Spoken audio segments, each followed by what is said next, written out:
Hello, everyone. Oh, I love the voice of God. Oh my God. Hello, everyone. Welcome to Visual Radio, May 17th, 2012 edition. Yasko Kubota is here. Hello, Yasko. Hi. Good to see you. Good to see you. I wrote about you in my Malden Observer column when you played at that housing in Malden. You've done a few things in Malden, right? The library. Just a few, yes. And Gail Lauren's a friend of ours in common. Mm-hmm. Yes, a wonderful singer. Very, what do you say? Hollywood. Well, she was in Good Will Hunting. In the trailer of Good Will Hunting, if you see the trailer on YouTube, Gail's playing cards at she's playing the horses at Suffolk Downs. So Matt Damon's talking to his girlfriend, and there's Gail, I'll have to email you that. If they must have it up on YouTube. It's the Good Will Hunting trailer, and it's funny. This is my friend Gail on TV, and the movie, and then she was in that John Travolta movie at Fenway Park. Oh, the big Fenway Park. Maybe it was a civil action, but there was a scene at Fenway Park, and she was in Fenway Park. She did a lot of these roles. Oh, I see. Minor roles in movies. Yes, and she was still so beautiful when I see her. That was probably a year ago. Yeah, it's very. I've got to call her. Please do. I saw you September 22nd, 2000.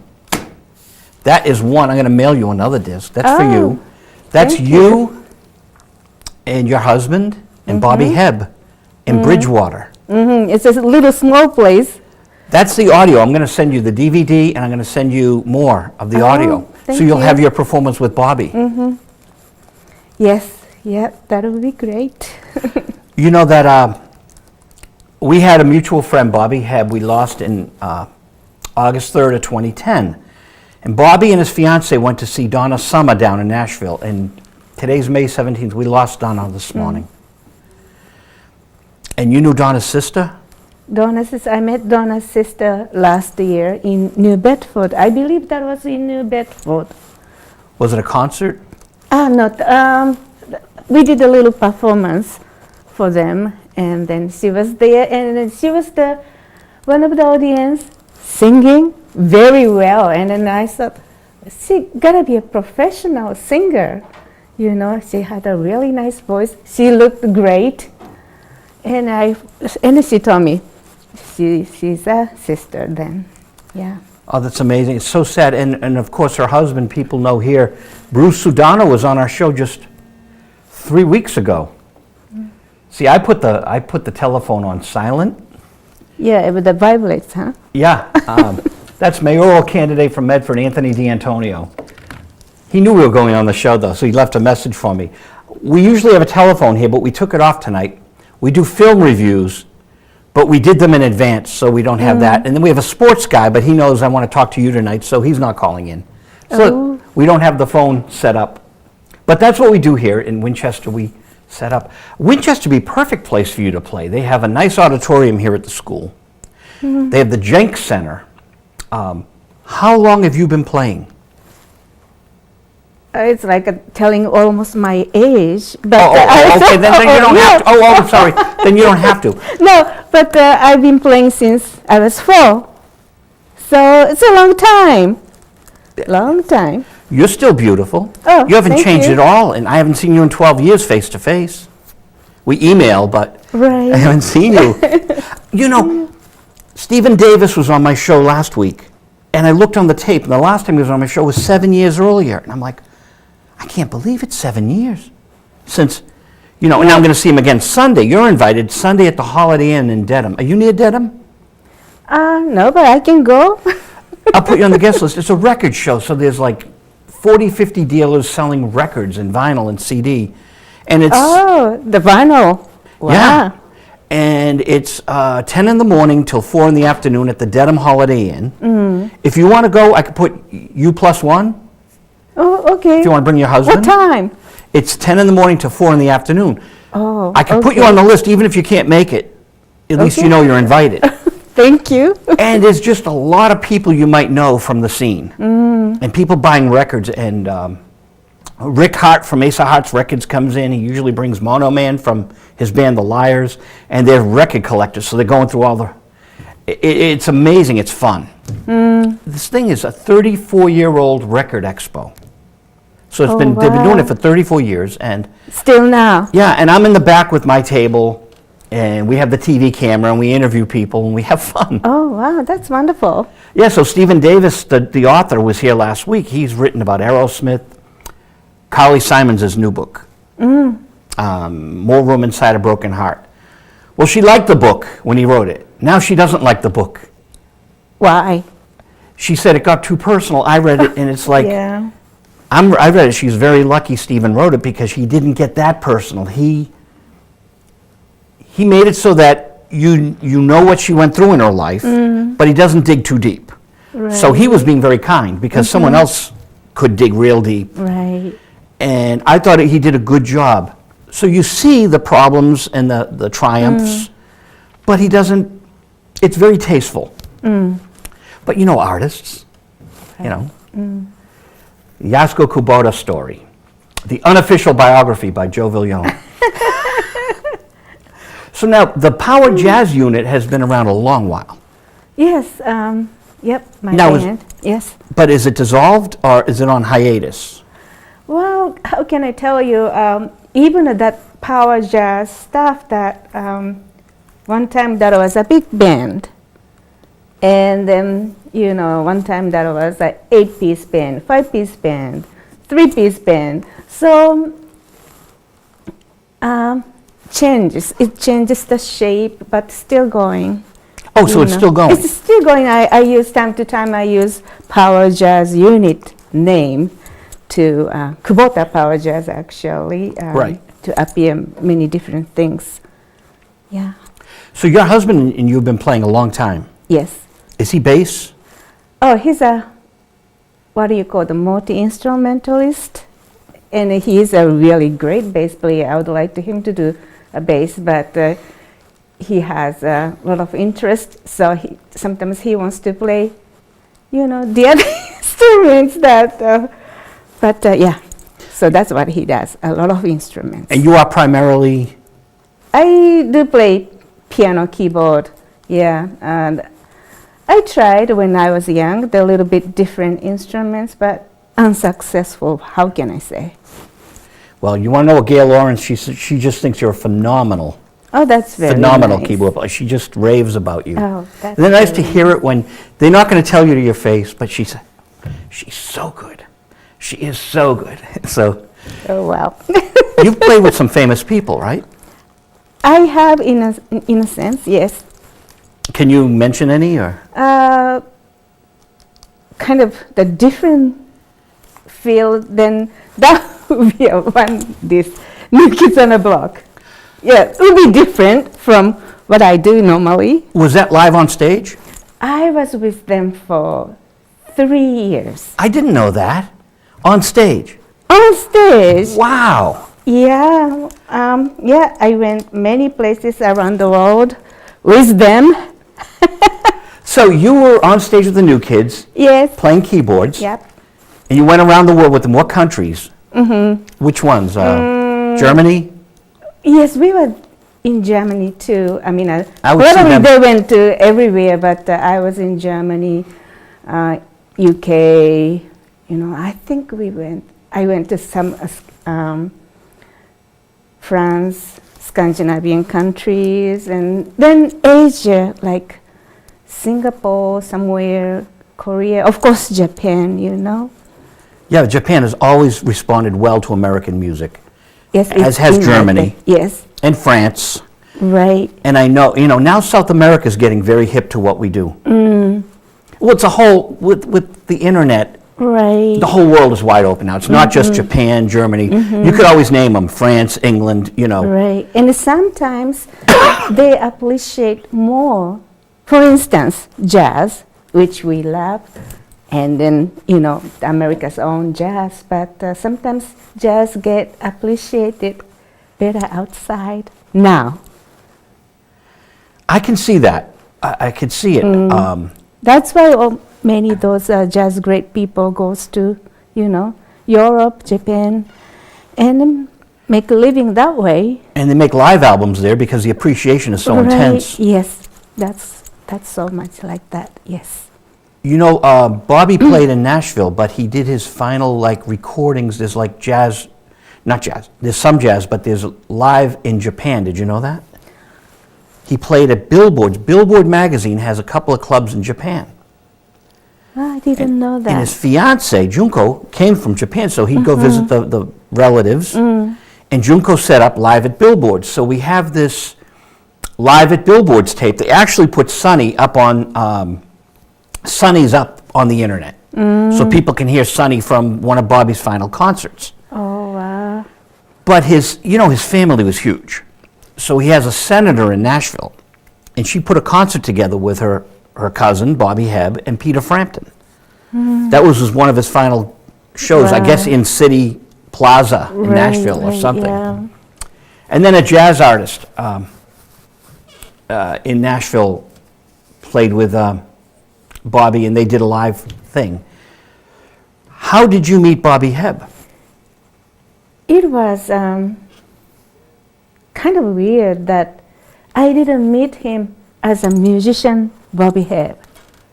I played, it's a long time ago, but I played in some building in downtown Boston, and they were bringing some big piano company, could be like a Falcone or something, was trying to promote their piano.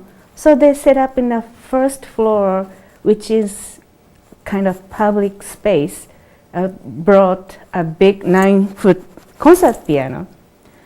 And then, so when he, I think his colleagues were one of my fans as a jazz listener, and he told me, by the way, the Bobby Hebb is walking here. I couldn't get it, really. Doing what, you know? So then found out that he's not doing music. He was doing the really, how can I say, regular work or legit work or... He was working for the government. Real work. He was, when there was snow, I guess I heard when there was snow plowing, Bobby Hebb was the voice for the snow plows. He worked for the Mass Highway Department. And so at one point, I would see him, he'd be all dressed up. I would go up and visit him because we were friends, and he'd be in his business suit at his desk, and it was like, wow. But he wanted to get out of the music business. He didn't have to work.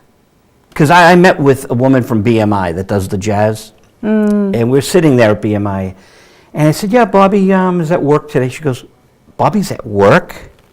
I go, yeah, he has a 9-to-5 job. She goes, But Bobby Hebb doesn't have to work, she said to me. Probably he doesn't have, I don't know, because you hear all those stories, the great composers in early days, they didn't apply to whatever the royalty or those kind of things. It's like really messed up them. But I thought I had a different view about this. Not everybody can do it, and some few people can do totally different things in much higher level than ordinary people. So I'm sure when he worked in a government office, I'm sure he did a really great job. Oh, he did. No, he was very grounded. He was a professional, and I have so much respect for him because he saw how crazy the music business was. And so it kept him grounded, and he loves his daughter, so he wanted to make sure that his daughter, had a father that was grounded, and that's, and so he basically told me that, and Isn't that great? I mean, he was such a good guy. I miss him so much. He just, he cares. He cares about people. He cares about the whole world. He, so much great philosophy. But what a smart guy to get away from, because what's in the clubs? Alcohol, smoking. It's an unhealthy lifestyle. Right. And I think having that kind of a structure, he'd get up at 5 a.m. He'd write a song. Then he'd go into Boston. Isn't that incredible? Amazing. Oh, That's something. So I had a different respect to him in that sense, because just I know the few people are really good at different things that normal people cannot understand. But yeah, he was the one of them. You know, he could have done very well pairing up with Spanky McFarlane and Keith and all these people that had hit records under the Jerry Ross umbrella. They could have toured and done really well, but he chose to stay in Boston and have a structured life and live in Rockport, which I thought was, you know, he loved Cape Ann. So he just loved living up there. He told me so many times, and we'd walk through Rockport and people would wave, Bobby.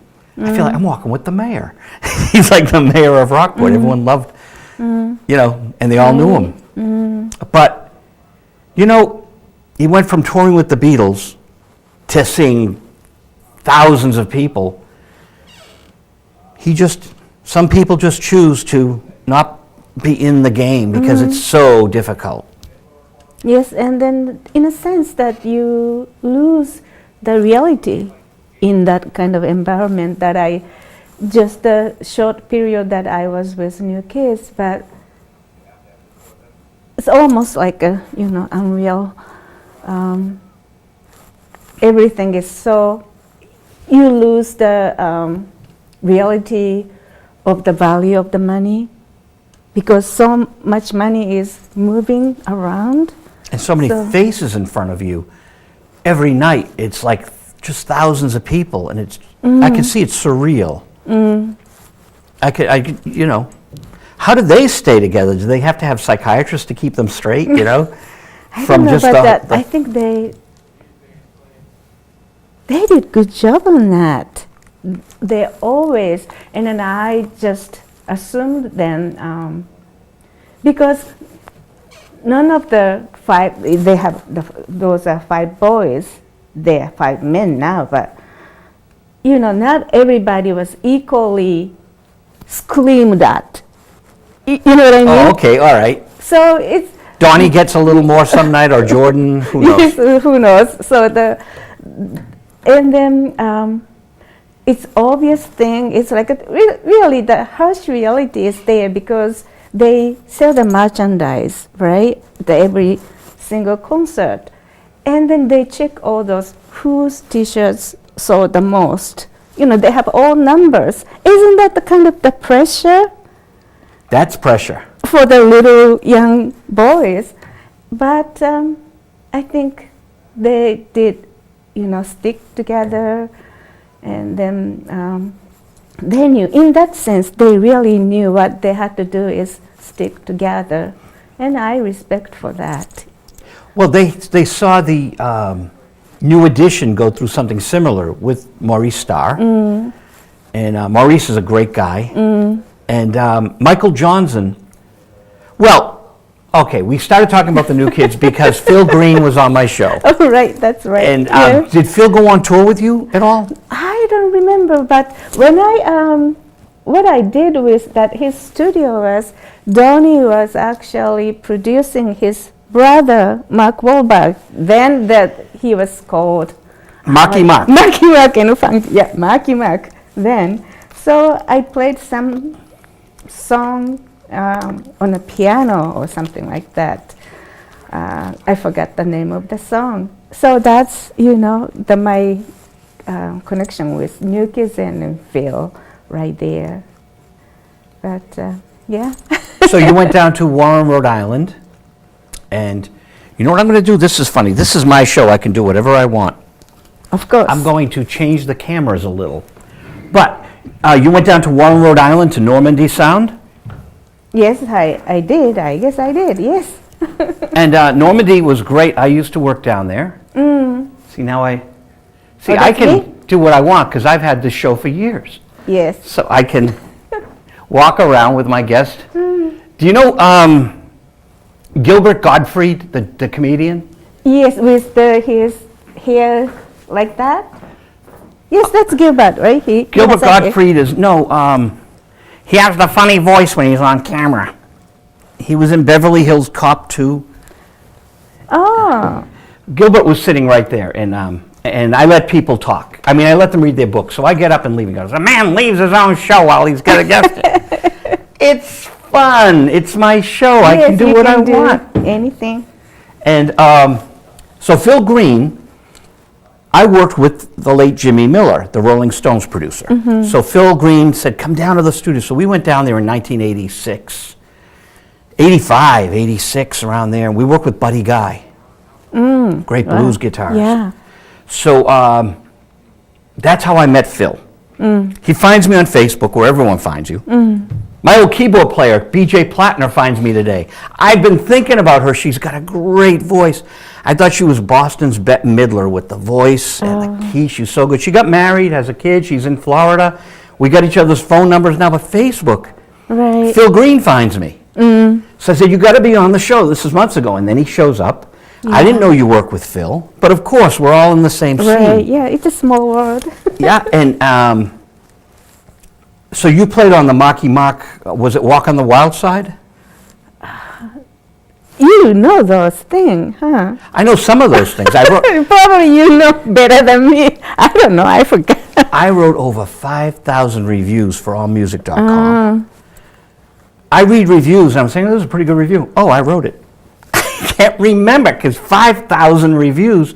In many different kinds of music. Right. Right. All sorts of music, jazz, country. I wrote a lot of Kenny Rogers, Olivia Newton-John reviews because they needed them. Right. And for their database, when people go to Barnes & Noble and put the CD under the scanner, some of my reviews come up. I did a lot of Johnny Mathis, Ferenny and Teicher. I did a lot of albums that have Sonny on them. Oh, wow. You know, Johnny Mathis did Sonny. Right. Shirley Bassey did Sonny. Ferenty and Teicher did Sonny. So I had a fun time. The Blues Project with, he played with Jimi Hendrix, Buddy Miles and the Blues Project. Yeah, so much information, Yasko, I just lose track of it. You still might bring some sheet music sometimes, right, to remind you, because you have so many songs you've played over the years. Here's a good question for Yasko. You've been playing since you were 4. Yep. How many songs have you played in your life? I don't know. That's a good question, but I cannot count. So how can I say? I know a lot of songs. Probably over 30,000 different times you've played a song on stage. Oh, probably so. I don't know. That's how the calculating that way. Okay. You'd have to get all the New Kids on the Block set lists and multiply all the gigs. Okay, 100 shows, 20 songs. There's 2,000 right there. No, 20 songs would be, 2,000. So you've played a lot of songs with a lot of people. So you met Bobby Hebb at the transportation building. Right. Yes. And then, well, I don't know what happened after that. But then, as I said, I couldn't believe that's really, and then I couldn't get the relation about being a greatest musician in the world. And if not only greatest, he's famous. You know what? You know what I mean? Toured with the Beatles and Jimmy Page and the Yardbirds Right. and these And then great... this gentleman with suit and tie, really like, get together. It's perfect, and then smile, and then it's like a, it's different. Just wonderful guy. That tape we have of you, he played the Spoons that night after the show. I remember that. Because he was playing the Spoons as a kid. 9 years old with Roy Acuff, 12 years old. He made recordings with Papa John Gordy. We have those. Now I'm working on the box set. So we have those recordings of him with Papa John Gordy on Spoons. Bo Diddley. He's on a Bo Diddley record playing Spoons. Oh, wow. Which isn't easy to do. So, Right. but the concert he did with you, we have footage of Bobby playing the Spoons on his knee. Oh, wow. It's amazing. Yeah, he did that. Now you say, Yeah. I remember that. So it was September 22nd, 2000. 11 and a half years ago that you played down in Bridgewater, and I videotaped it. So you're going to have the whole thing, and you can hear it again. Yeah, thank you. On August 17th, 1966, Bobby was in Toronto with the Beatles. Here is a copy for Oh, you. wow. Very few people Thank have you. that. Oh, thank you so much. Someone went with a reel-to-reel recorder, and he does Sonny with the band The Remains, the Boston band The Remains. Barry Tashin, and Vern Miller, and Billy Briggs, and maybe N.D. Smart on drums. So It's so incredible because it says 66. You know, you don't see that numbers anymore. I know. Well, Eric Taros, a dear friend of mine, is doing a movie on the Beatles. So what he's doing is he's getting footage of 8mm films people have taken around the world for the 66 tour, basically the American tour, and audio. And he pieces them together. He's spending a lot of money. He'll get an audio tape from the Beatles show. He'll get video. He puts them together. And he's making videos of the Beatles that no one's ever seen because they never existed. He's taking pieces and elements and editing them together. And I'm sitting in his office and I'm watching the Beatles performing a song. Now, if there's a gap, he might have a full audio tape, but the 8mm tapes, remember, they were so small they'd run out. He'll put a photo and he'll segue the photo, the camera will move, and then back into more footage. So he has a full video of the Beatles with the audio. It's amazing. You'll see them on stage, you see them playing the song, stuff they never knew would become a video. It's like a time capsule. You go back in time and you can actually see the Beatles on stage. He's got a little footage of Bobby. He's looking for more for me. So, but he found that. Yeah. And now you have it. Wow. Not a lot of people have it. But you played with Bobby. I want you to have, I've got more stuff I want to give you. This is some of his Love Games album. So we've got a newer version that's better, but at least you have something. And you can hear some of your friends' music. I thought you'd appreciate getting, I was going to mail them to you, and I said, no, I'll give it to Yasko in person. Wonderful. And so what we're doing is we're just going through the archives and listening to his music. And we're putting 3 audio discs and then a DVD in a box, so it'll be the Sonny, the Bobby Hebb story. And you'll be on the box set because some of that music, I think, will be, at least the spoons, you know, we're going to put on the box. Oh, wow. Wow. So I was there, right? Oh, yeah, you were there. You're on the was video. You'll probably be on the video disc. Oh, really? So we might have a song or two from Bridgewater. Because I have all this footage, so we're going to, you know, we want people to see the different concerts he did. Right. Isn't that exciting? It's exciting. Probably those fans who went to, you know, Bridgewater will be really. Oh, they'll see Yasko and thrilled. Bobby doing Sonny in Bridgewater. I'm going to put a lot of versions of Sonny in the box, even though we have so much material. I want to define the Sonny story because it's such an important song. But there's other songs that are important. Love, Love, Love. You Want to Change Me. The Bo Diddley material. I got a John Lee Hooker record. Bobby played guitar on John Lee Hooker records. People don't know that. So I got a John Lee Hooker record on Battle Records. He was on Battle, and the next record is Bobby and Sylvia Robinson. So I'm figuring that's got to be the session Bobby played with John Lee Hooker. It's right before, next to his record. Yeah. You know how recording companies are. They have the same sessions, and then they release the records. So we're investigating that right now. It's very exciting work to look into the past and piece together the history, just as Eric is piecing together this Beatles tour. So the work you did with the New Kids, who knows, someday some person might have all this video footage from the New Kids tour, and all of a sudden... Did a video come out from anything you did with them on live? Yes, I see it. You know, It's on YouTube? Some on the YouTubes, and then yeah, it's circulating. Did you ever work with Stevie Wonder? I wish. I wish the song, but I wish Yeah, that'd be great, but no. You No. haven't? No. But you work with other people other than New Kids. I know you've done a lot of work with a lot of people over the years. Lot of works, but the many things like a single thing is that I never did any other big tour like that, just encounter with the artist. Yeah. So did Phil Green find you? How did you get? How did they find you for the New Kids? The New Kids? Oh, okay. That was the time that I was graduating from Berkeley, I guess. So that they're from here, this area. Yeah. So they were forming the band. Before they were already, I think they already debuted that time, but they were using tracks, the tracks that Maurice made. And then they were ready to do the bigger concert with the real band.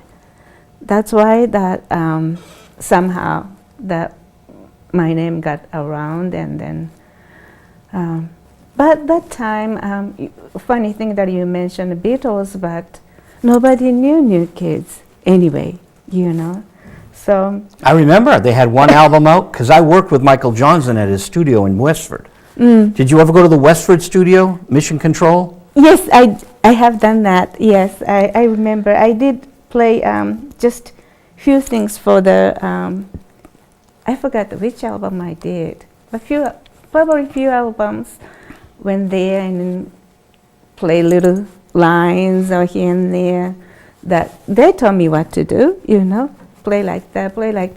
But I appreciate that because I'm sure they could play without me, They are great musicians, they know what to do, but somehow they used me to do little things, so yeah. What an exciting thing. Did you take photos or did you keep a diary on the tour? Or the New Kids tour? yeah, some of the photos I don't know where, it wasn't digital then, so I had to dig the films, right? You took some film? I mean, films means Yeah. what do you call the negatives? Yeah. Yeah. So Yeah, I know, they're all over. I've got storage and I've got photos of Lou Reed and this and that, and it's so hard to keep everything together because every day we're creating.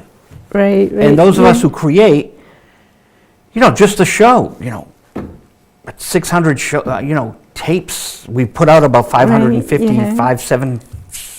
I lost track Yeah. how many TV shows I've done. Right. Because I just yeah. do them.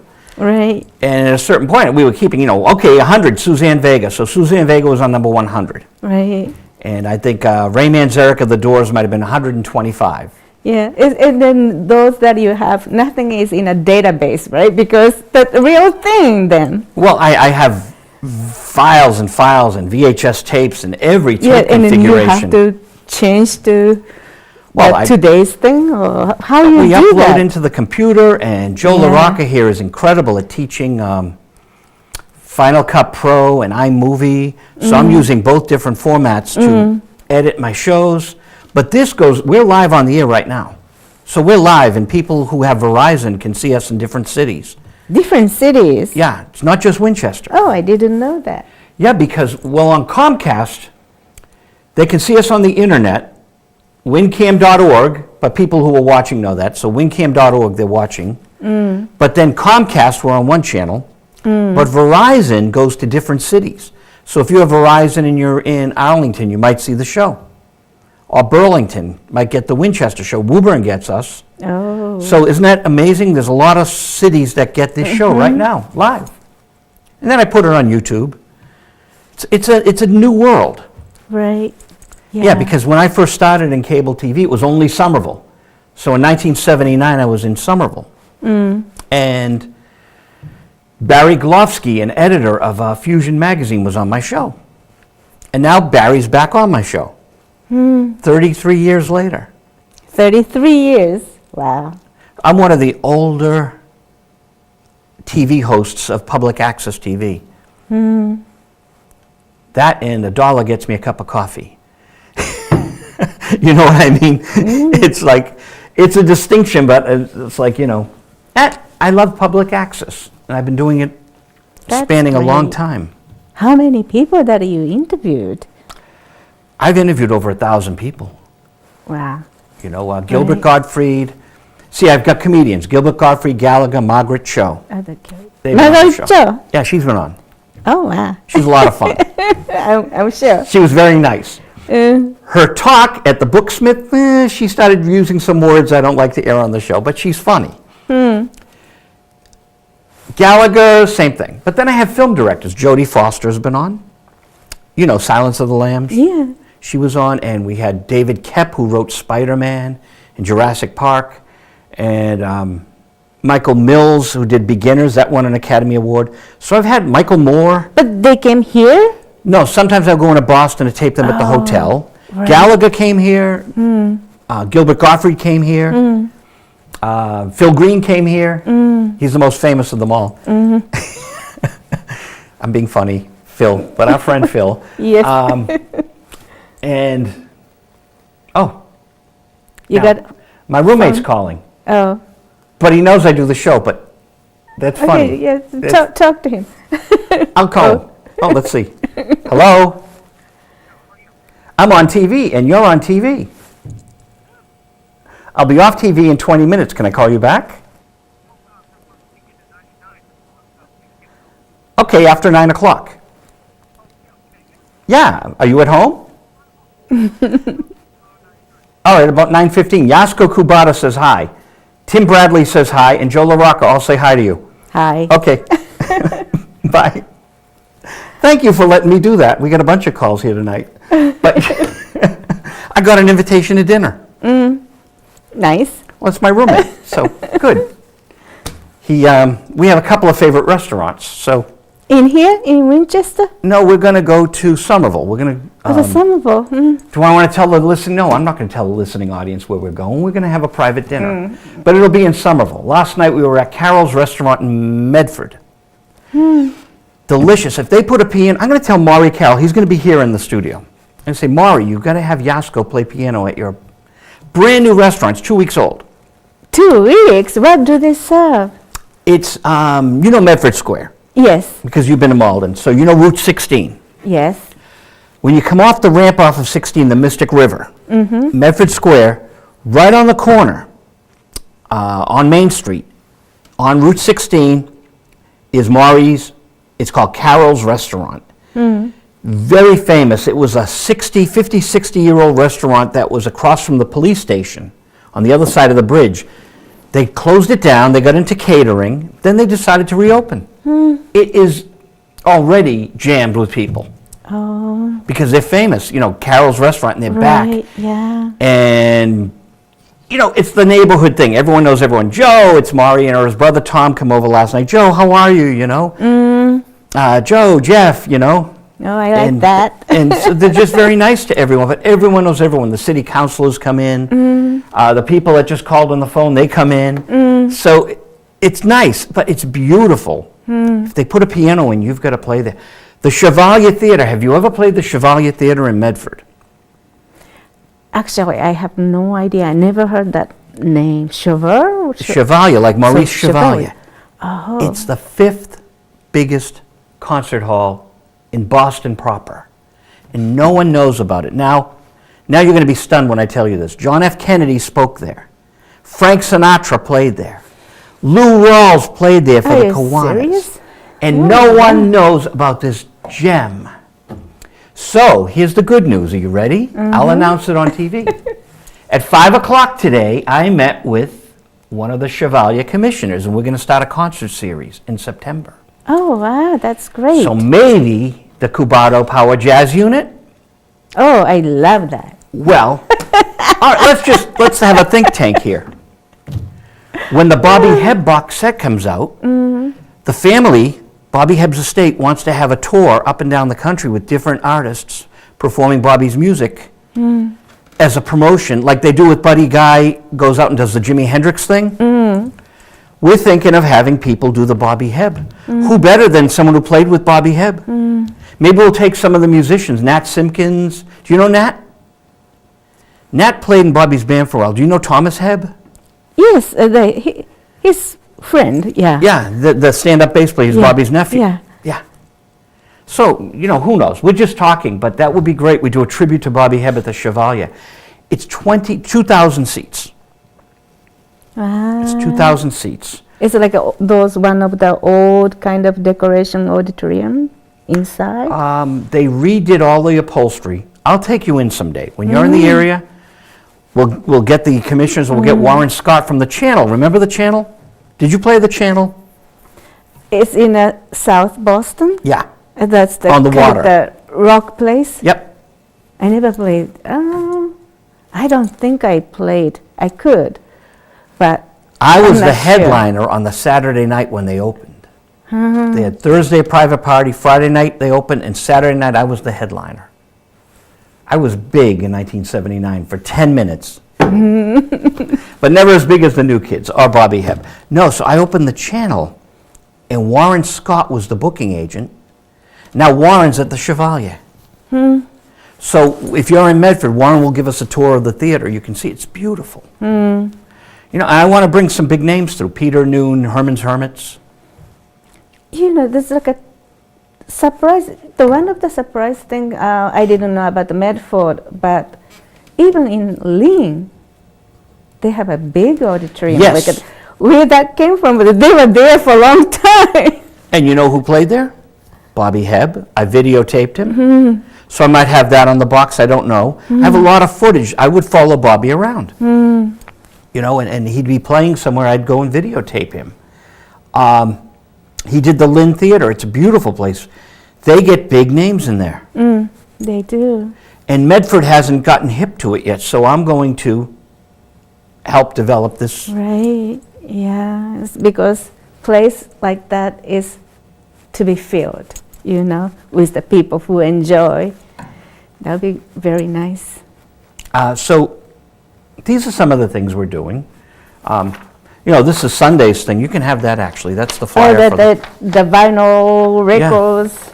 It's called the Original New England Compact Disc and Record Expo, which is a very long name, so I call it the Record Expo.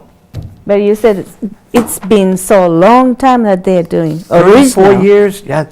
They used to do it at the John Hancock Hall, the small Dorothy Quincy suite. There'd be lines outside the door. Then they moved it to the SAC 57 in Boston. And there would be, it was amazing back in the day. It was a whole different time. And now it's smaller, but it's at the Dedham Holiday Inn, and it's still the place to go.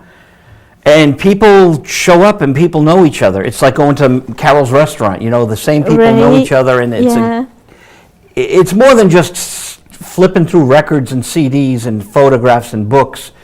It's the people. Right. It's like, let's get together and, you see You your do friends. this, they do this once a year? 5 times a year. 5 times? The next one's September, so they take the Wow. summer off. We had February, April, May, September, and November. Also, you see the same people 5 times a year? Well, different people show up. Yeah. Sometimes, like Gary Summers from Antiques Roadshow on TV, he has a table. He'll have a $5,000 Spider-Man comic. It's under glass. But he has these very rare items under glass, under lock and key. But it's amazing to see this stuff, that someone would take the care to transport it, put it on his display. And vinyl is very big. Have you been to Newbury Comics lately? Not lately. Go to a Newbury Comics store, and they're selling vinyl. They sell used vinyl, but it's still $5 or $10. And then they have brand new vinyl you can buy at Abbey Road. And they have it on 20 Also, gram. that they are remaking, new. records. Vinyl. Oh, wow. It started in Great Britain, and now America, the kids and the 30-somethings and Generation X, whatever, they're all buying vinyl again. They love vinyl. Why? I It's mean, expensive. yeah. The warmer sound. Warmer sound, huh? It's a different sound from CD. It's a thing, and there are people, and it's very expensive. At this show, you get vinyl for $1. We had Gary DiCarlo, a guest who had the big hit with Steam, Na Na Hey Hey Kiss 'Em Goodbye. He was there. He came up from Connecticut. I went looking through the dealers. I got the Steam record for $1, #1 hit record, and I had Gary sign it, and I put it in a frame. Oh, right. But, you know, Right. Oh, this is interesting. So it's in Dedham, Yeah. right? and it's just Right. fun. We just like having Yeah. fun with the music, you know? Yeah. Are you having fun on my show? Yes. You didn't think we could do a whole hour, did you? I didn't know. You said that like how long ago that you talked to your friend that it's like in 20 minutes that you're going to be out. So I was thinking, oh my God, that I'm talking for 40 minutes. We got 10 more minutes to go, but it's so much fun. Yes, you're right. No, I wanted to have a 6-hour show. I want to go from midnight to 6 in the morning. And if I take a break for food, we run an old video of the show. Okay. And I could go Well, on you can every do minute. that, yes. I would love it. Yasko, bring your husband, come in at 2 in the morning. You know, I would love to broadcast overnight on national TV and just have fun with people. Yeah, that'd be good. Because yeah. all my famous friends could come in and all your famous friends could come in, because Michael Johnson's going to come in. And then we'll have Michael call up his brother, Maurice Starr. You know, did Maurice come on the tour with you? Back then, yes, not always, Right. but yes, Yeah, sometimes. sometimes. Yeah, I got to get Maurice on the show. He's still doing music, Yes, and Michael Yeah. Johnson is working with Phil Green. That's why when Phil was here, he called Michael and goes, Joe? And he said, you're still doing it? And I So said, "Still." Michael is in here? Michael Johnson is on Cape Cod. Oh, somehow I thought he's in Florida. Florida, yeah. I think he goes back and forth. Mm. Back to Donna Summer. She was living in Nashville, but they have a house in Florida. Originally from this area? Yeah. But Really? Donna has a house, I think, in L.A., in Nashville, in Florida, and she died in Florida today. But her husband said, we're in Florida right now. He told me on the phone. When I had a phone interview with him.